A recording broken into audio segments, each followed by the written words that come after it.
My name is Mercer, and this is my life.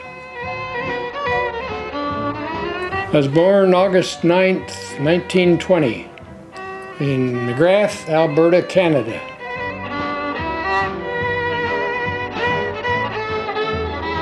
My mother's full name was Florence Forsyth Mercer. She was born in Loa, Wayne County, Utah. She was a very good-looking woman, and very smart. She was a school teacher, and so she was a great reader, and she had 7 kids, so she was a pretty good mother. She did all the things. She cooked and did all that sort of thing, and she ran a pretty tight ship.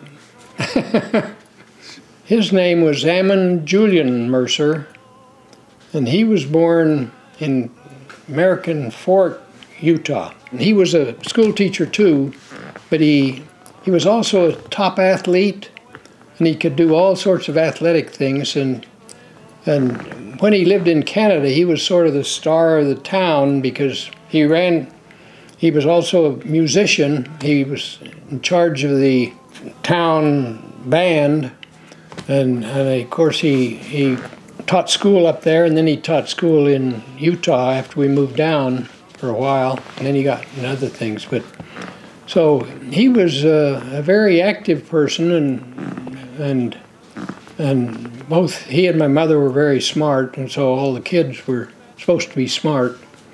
So we kind of got in the habit.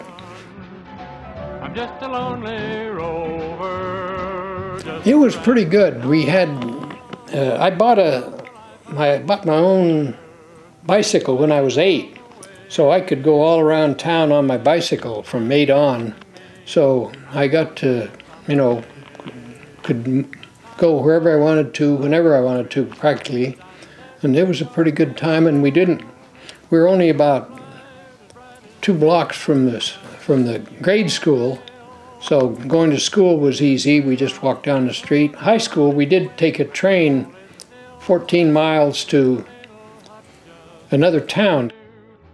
Yeah, I liked school, and I enjoyed it, and I tended to be a smart aleck and, make funny remarks and things like that, but I did pretty well in school. I was pretty good at math, and that's one reason I ended up an engineer, I guess.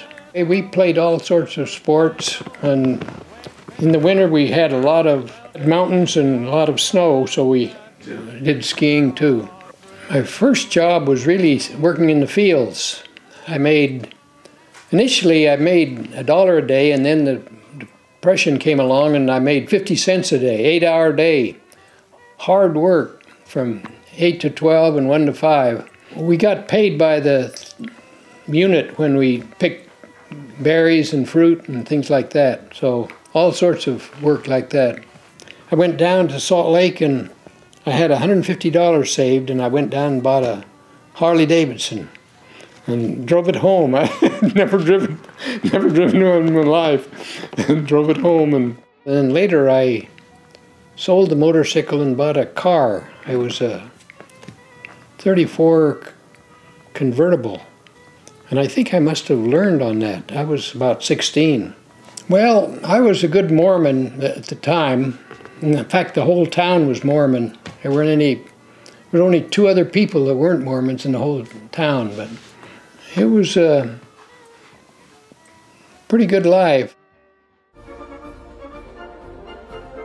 I went to the University of Utah for 4 years, and I finished ROTC, and then at that time everybody was going into the Army, but I was too young to go into the Army. I was only 20. So I had to wait till fall, and I got my commission in the fall, and so then I got directions to report to duty January 2nd, 1942. Well, Japanese invaded Pearl Harbor, or attacked Pearl Harbor, and so I was joining the Army right at the time they needed people. I took ROTC, that's what they had at the university, was that field artillery, horse-drawn artillery with 75 millimeters. However, I did take the tests for both Army and Air Corps, or the Navy Air Corps. I took the tests, and I failed the Navy one because my eyes didn't pass it. But the Army one I passed, and after I went into the service, a couple of years after, I got a word from them that I could go into the Army Air Corps as a lieutenant. But my colonel says, well, I just put you in for promotion to captain. And he said, I'll have to drop that out. I said, well, maybe I'll take the captaincy. So I decided not to accept this thing from the Air Force, and because that being a captain sounded pretty good when I was only 22.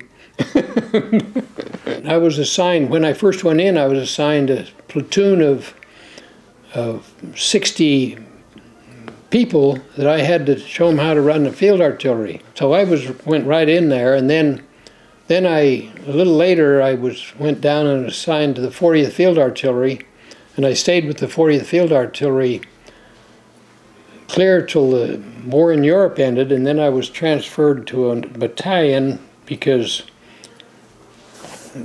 part of us had enough points. We're going to be redeployed back to the States. Part of us were going to go to Japan to finish the war over there.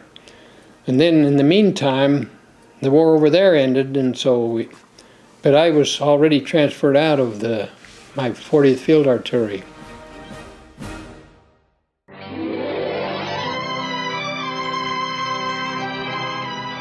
I was going to school at Fort Sill, Oklahoma.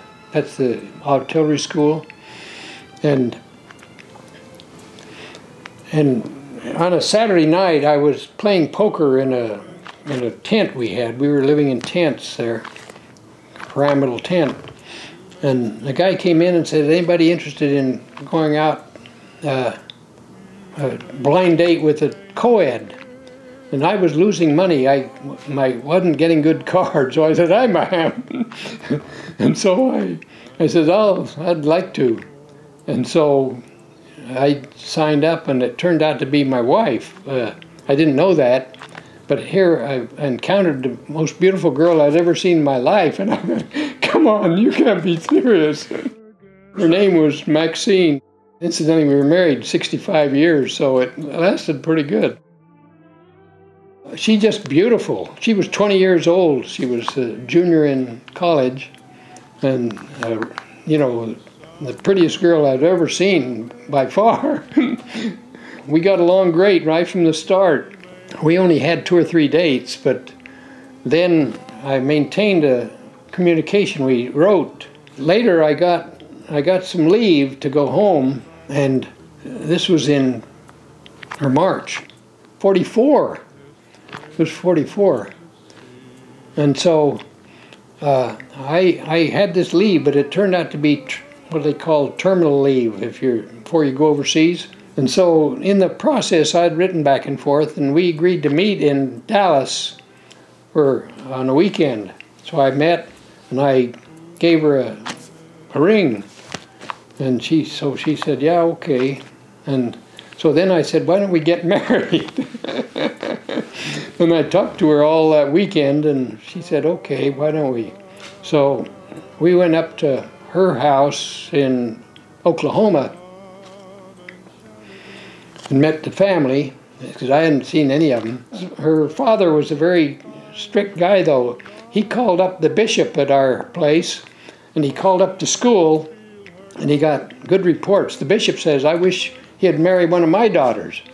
And then the school gave him a good report, because I got a lot of A's at school.